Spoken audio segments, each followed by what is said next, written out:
want the butt to go one way, we kind of lift the rein. Look, we can lift the right rein, and then watch here. We lift the right rein a little. Now we can say, don't go forward. There, that's it. The rest of us with the leg. There's our hip. Now we can get that left rein a little shorter. We can say, hey, don't go forward. And then we can bring our whole hand that way when it's adjusted like it is. Left rein's a little shorter. Open our left leg. Bring our right leg. See how we can always have it bent a little bit to the left. Then we bend him a little to the right. Now bring that front in, or try to. We did it.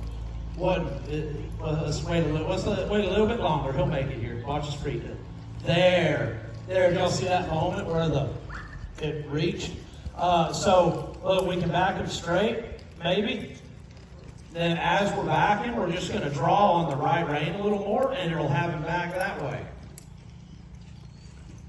Now as we're backing, we'll draw on the left rein a little more, and he'll start backing around this way. Come on. There you go. Provided his feet don't get stuck. See, we back him that way.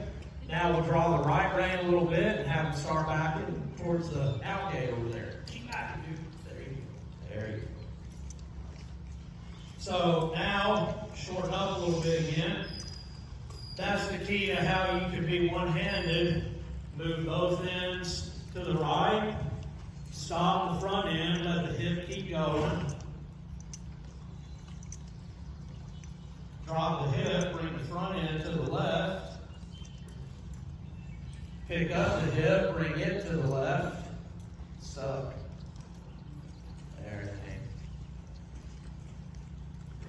Drop that hip, bring the front to the right. There the front end came. Y'all notice how, like, he's not walking out of it. See, I'm ready to catch him. As he backs, we're going to bring the front end to the left.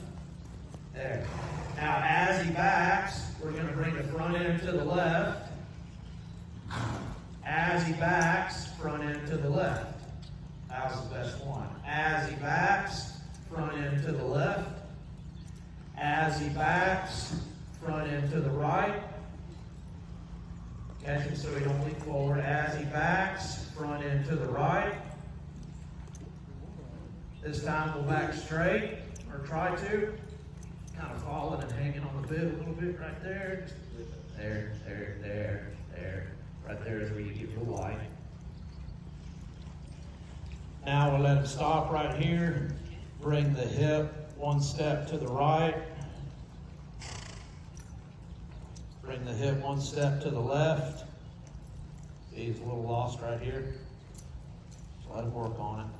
There. He's going for one, not two. They get some excess movement. So yeah, all of that one-handed. When we do our figure eights, watch here, we just go. So see how that left rein has just a half inch more draw on it? See, we go there, and then we switch our legs, go that way, and then we switch our hands, switch our legs. See how I can always support and push the neck? Yeah, I never have to worry about collapsing his neck because I got my outside rein ready. But see how tight of a figure eight he can make here. You notice he's not drifting out or falling in. He's able to just really kind of feel my legs and feel my reins and see, real tight figure eight. He really stepped across nice with his shoulders right there. Now let's just see if we can start letting this figure eight get a little bit bigger. Just do a little bit less and think a little more forward, and don't confine it. Don't confine the feet quite as much. Let them travel forward a little bit more. Start letting the figure eight be bigger. Now on this next one, as I come around to the left, as I pass the auditors, I'm going to see if I can get him to just throw in a little lateral movement towards the auditors. So we're just going to be lifting this left rein a little bit. So here comes the left leg, kind of slowing down the front door a little bit. There's a little bit of lateral. Now we're going to release the front end and let it come to the left. Then we'll have, so the moral of the story, all of that with one hand, and it's all It's all just from, and not only do you have this deal right here, you can adjust it, and then you can bring it.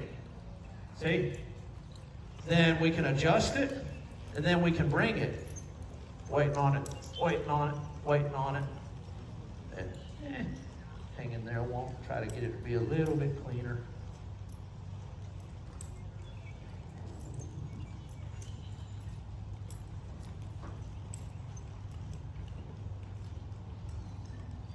There, all good on that last one there. So, as you guys walk around on these figure eights, just have your reins even, and then see if you can start relying less on your reins and a little more on your legs. So like watch here, I'll kind of suggest that he goes left with my rein, but then watch, I'll kind of be like, hey, bring your, there, get that front end around, see how, hey, you feel that? Now, come on, there you go. Hey, you feel that rein? Come on, there you go. See there, it's your legs that moves the horse, not the reins. The reins just let him know which way to move. Come on. There you go. Kind of ran off. he kind of jumped out of it a little bit right there. But that's why look at him work right there. Look at there.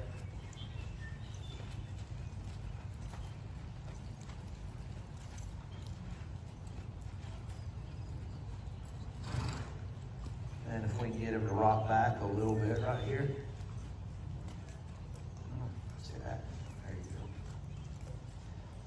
go. There, see him really rock back, and that allowed him to bring that across.